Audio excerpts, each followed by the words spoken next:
If you found an opportunity, just act on it very quickly. I guess that's the best thing. If you can, and then as competition rises, differentiate yourself from them. I think those are most important. And that's something that we're still learning and still doing at Matchcast. Hey guys, welcome back to the Leadership Stack Podcast, the podcast for entrepreneurs by entrepreneurs to increase your leadership, teamwork, and profits. This is your host, Sean C., aka Mr. CEO at 22.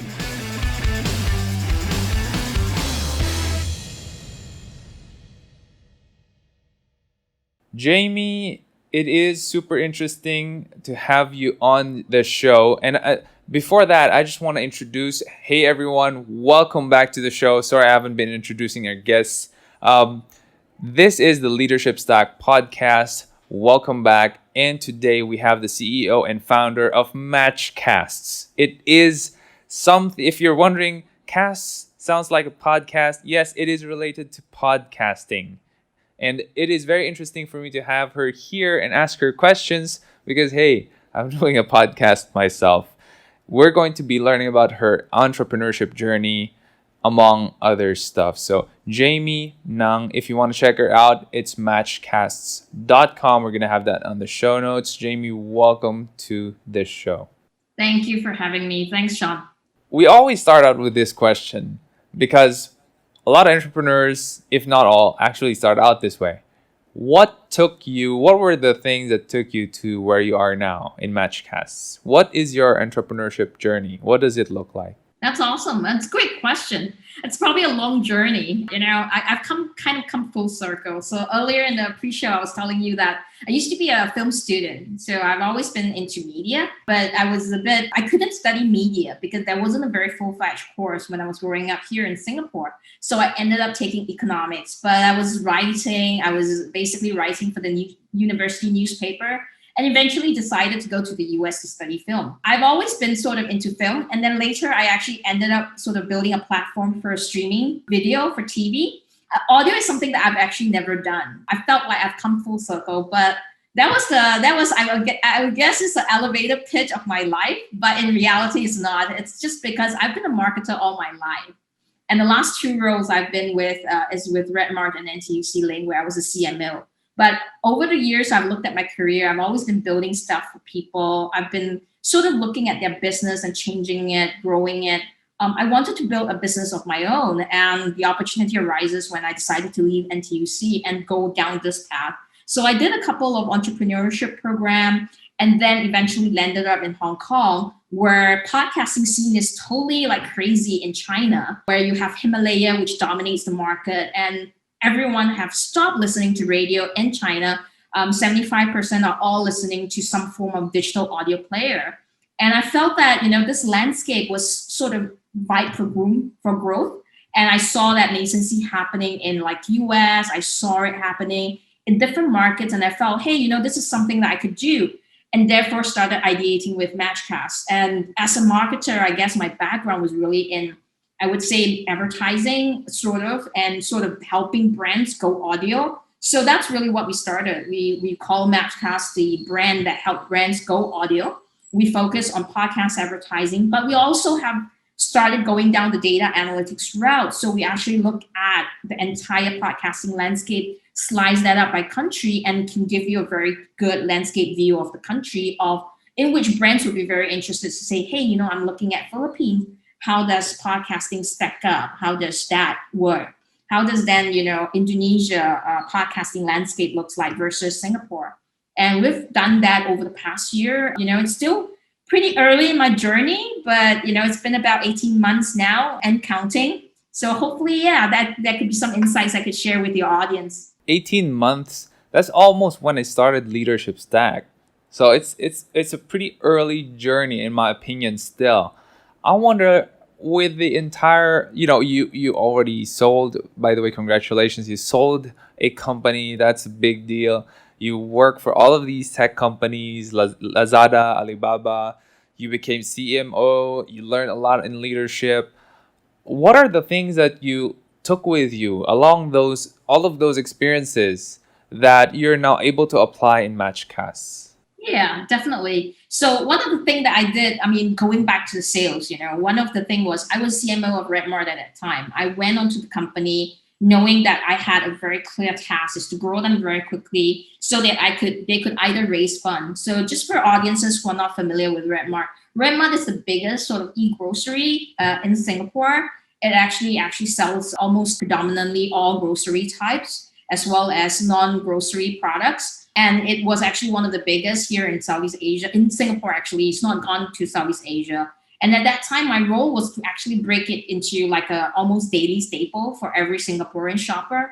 And my goal was then grow it very quickly so that we could go onto the negotiation table with the investors or either have that acquisition. The acquisition was a little bit of a surprise. It didn't expect to like completely sell the company, but Lazada came in with a good offer, and eventually that happened, and then it got bought out by Lazada, which eventually Lazada got bought out by Alibaba. So hence the history. I would guess, yeah, you're absolutely right. Very early on in the journey, 18 months. One of the biggest lessons, I guess, is just persistence. If you're focused and you're passionate about what you're doing, be very persistent in what you plan to do. And that is the biggest learning I have. In every single company that I've been with, the actual problem that happens is often, the failure of persistence, that they either gave up halfway and they kind of saw something that didn't work and then they didn't continue.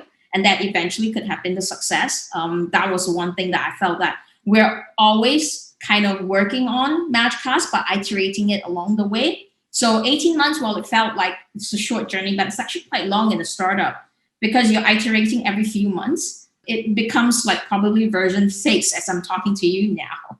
So that's a lot of iteration. So that's a lot of changes that you're always constantly measuring and testing with the market. So you need a lot of persistence to just keep finding that right, hitch, that change to kind of help go out there in the market and see whether it makes a difference. I want to know what you talked about your journey about knowing all of these up and coming podcasts when you were in China, when you were in Hong Kong. You mentioned it inspired or it lit a bulb in your head. Can you tell us more about how that happened? Because a lot of people, especially who are still doing their day jobs and wondering, what kind of business do I get into? What kind of business do I do? Where can I go? What's going to make money? They have all of these questions, and it's easier to give them an example, which is yours. What was that light bulb moment that told you, I can actually make a business out of that? So when I was, again, going back, right, the timing was really important. It was January 2019. I was starting to look into this market, and I had to find like a new idea in which I wanted to do a startup around. And then by March, I was already kind of hooked onto Himalaya. So Himalaya is kind of considered the super app of China. In the Western world, they don't have something similar to Himalaya. Himalaya is kind of like it's a combination of Audible, a combination of Spotify, a combination of Goodreads, if you have, and then a combination of Patron in there. So there's really nothing like that in the Western world or in Southeast Asia or even in any parts of the world. It was sort of a super app that was built over 12 years that had garnered growth. But what it had seen was the year that I was there in Hong Kong, I saw that it had actually started growing like crazy, where it's actually in the midst of going to NASDAQ and list itself and grow into US. What has happened also is there are more people in China going to become full-time sort of podcaster. It was very unique at that time. I've never heard of anyone in my sort of surrounding going saying, hey, I want to become a full-time podcaster. There was a lot of people saying, hey, maybe I'll start out with social media and be a social media influencer, but I want to be a podcaster. So I didn't quite understand it.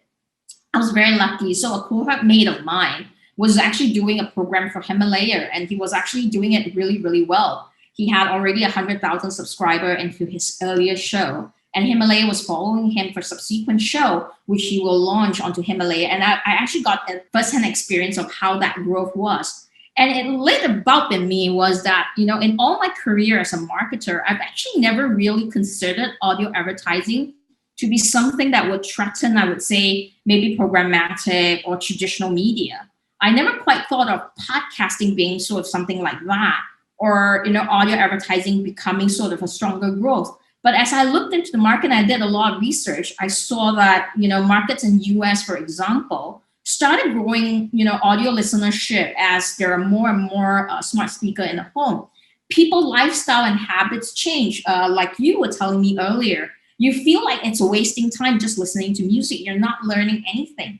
But predominantly, what a lot of people in the US is doing now is they're also learning something by listening to podcasts. And when I think back to what my friend was doing, he was actually producing a course called UXing Your Life. So he's an ex McKinsey, ex Harvard student. So he actually teaches people in China through the podcast how to actually, sort of UX your entire life towards a better career. And that was so popular because people kind of aspire up to him as a Harvard student, as an ex McKinsey global leader. And so they actually follow his podcast and pay willingly to listen to his show. So I saw that was something that was changing. And as I look into the research, it kind of cement what I was thinking.